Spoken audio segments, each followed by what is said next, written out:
And Jen just failed immigration.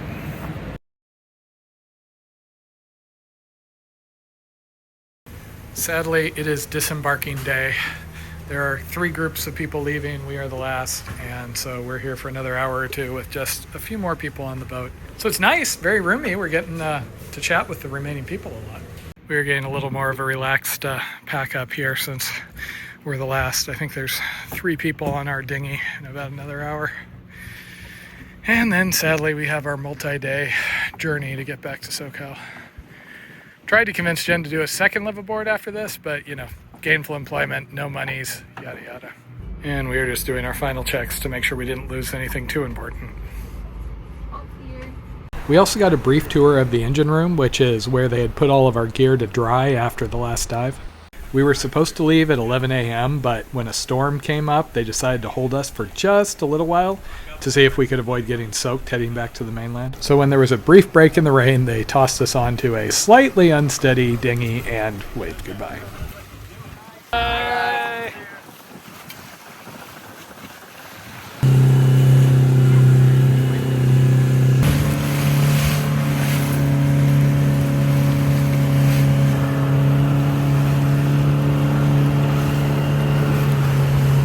We actually timed it just about perfect as the rain kicked up again just as soon as we hit the dock. So I waited till it got quiet. I heard the Swiss group leave.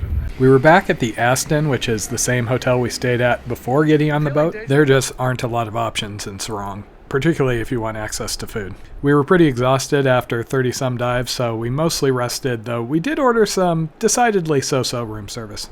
Most of our fellow guests hadn't been coming from quite so far away, so they mostly had taken flights out that day. Since we were going to be around in the evening, we actually agreed to meet Clement and another one of the guests for dinner at a pizza place across town. And I have to admit, as promised, it was pretty damn good pizza, which is surprising in Sorong. Afterwards, it was straight back to the hotel to get what sleep we could.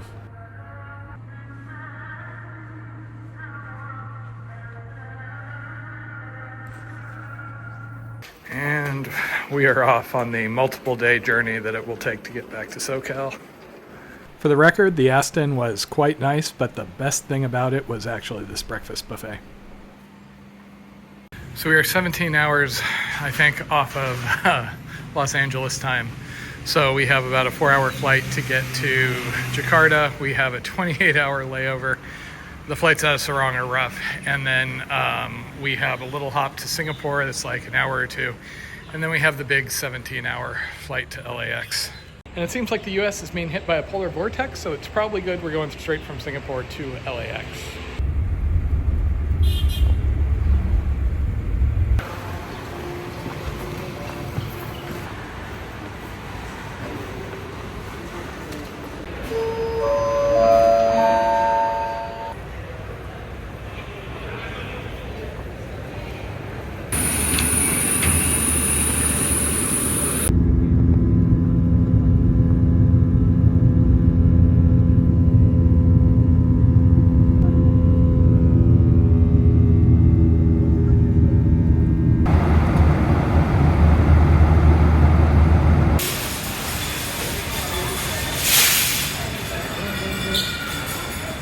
Despite it being the access point for Raja Ampat, which is very popular amongst divers, there aren't that many flights between Jakarta and Sorong. As a result, we had a 28-hour layover before we could catch our flight over to Singapore. Honestly, I probably would have been okay just hanging out at the hotel airport and getting some sleep. However, Jen saw it as an opportunity to do some tourism and had booked us a hotel about an hour and a half away in the city center of Jakarta.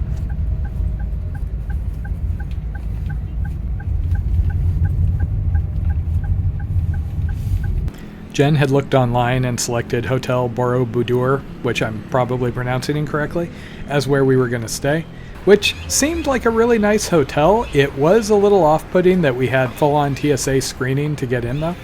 Our room was quite nice and had a nice view of the city. The hotel also had several restaurants, which is a plus, and we were close to a few major landmarks Jen thought might be worth sticking our heads in. Yeah, the mirror elevators are kind of cool.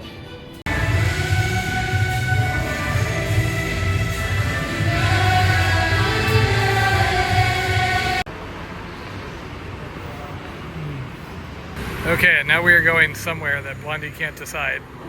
We just had troubles even escaping the hotel, so it's not going well. From Jen's research, Jakarta wasn't a big tourist city, but there were two things in the area that were worth seeing. The first was the National Monument, which is located in a pretty good-sized park in the city center. And the other was the Istiqlal Mosque, which is one of the largest mosques in the world. We had to wait around until the next tour, at which point Jen had to cover her hair and there were a couple other clothing items. But it was really cool to get to go around and see the main floor. Unfortunately, I was having pretty bad plantar fasciitis pain, and the fact that we had to be barefoot walking on marble did not do me any favors.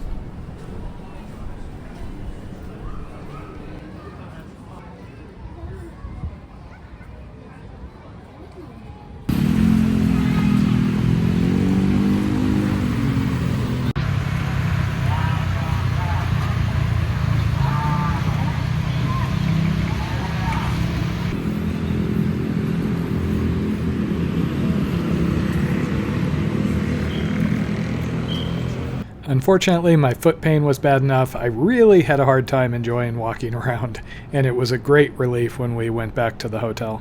Jen did some more exploring of the hotel grounds since she was able to walk, without pain, and then we went out for dinner. The next morning, my feet were doing a little bit better, so we went out to explore the hotel. So we are highly confused by this because normally Lost and Founds, they try and find who lost it. They don't just put it on a display with the name of the person who lost it and the date and just leave it here permanently. Also, I have questions. This means the female toilet in the club lounge. This place does have really impressive grounds that you have to go through a bomb-sniffing dog and then airport-like security to get in.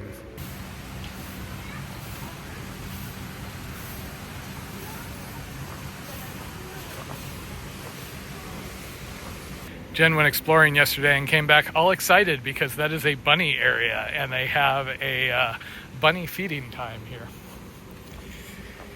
And a pool that is Olympic size. And they have a butterfly dome, which she sadly reported had very few butterflies. And we have one butterfly and it's just about to get eaten by a lizard. And now for the final repacking to get back into the US eventually. And onward to the most painful phase. Jakarta to Singapore and then Singapore to LAX via the longest possible route on the planet.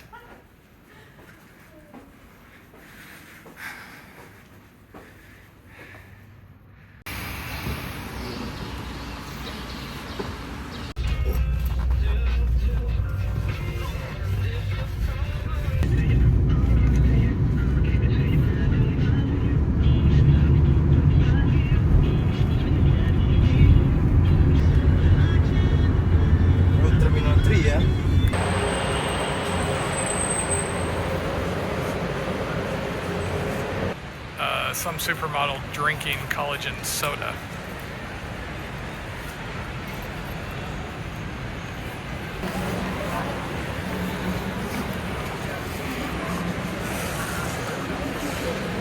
And Jen just failed immigration.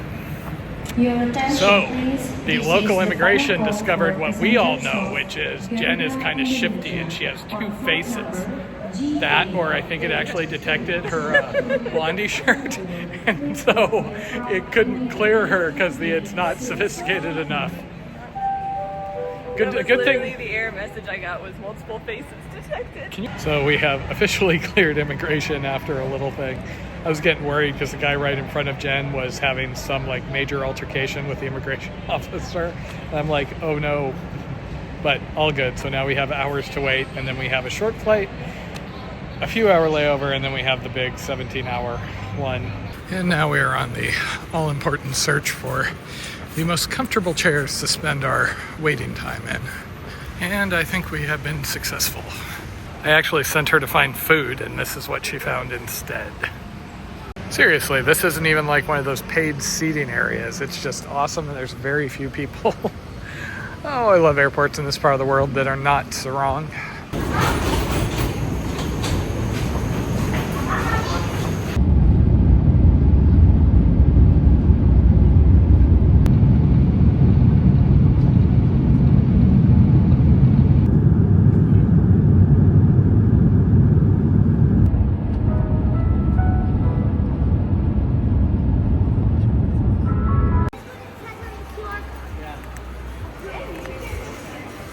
And Jen has suddenly gotten religious. Not about the prayer room. She wants to go to the butterfly garden. A little too excited for the butterflies, huh? Well, it's so great. My skin is all peeled right now.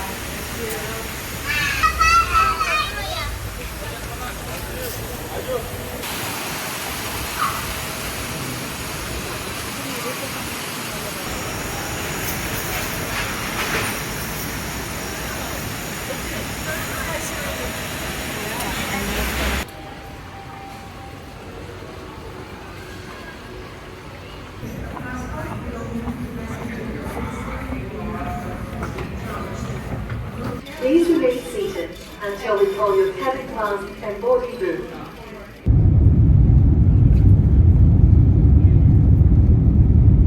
The flight between Singapore and LAX is literally one of the longest flights they do anywhere in the world. Just having to sit still for 16, 17 hours is bad enough. This time, for some reason, I had hellacious leg swelling that I don't think I've ever had before.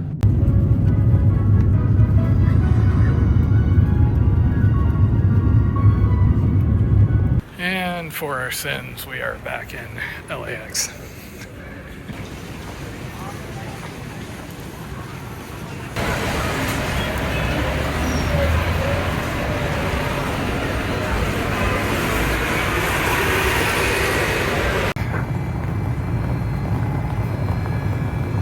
And we are home. We got back at about 11 o'clock after a very, very long day that I think had an extra 16 hours or so in it. On the plus side, the plane flight was actually significantly shorter going this way because we were going with the jet stream, so it was 3 or 4 hours shorter, I think, than going the other way, but we were both pretty beat. We're unloading, and Jen has to leave early in the morning.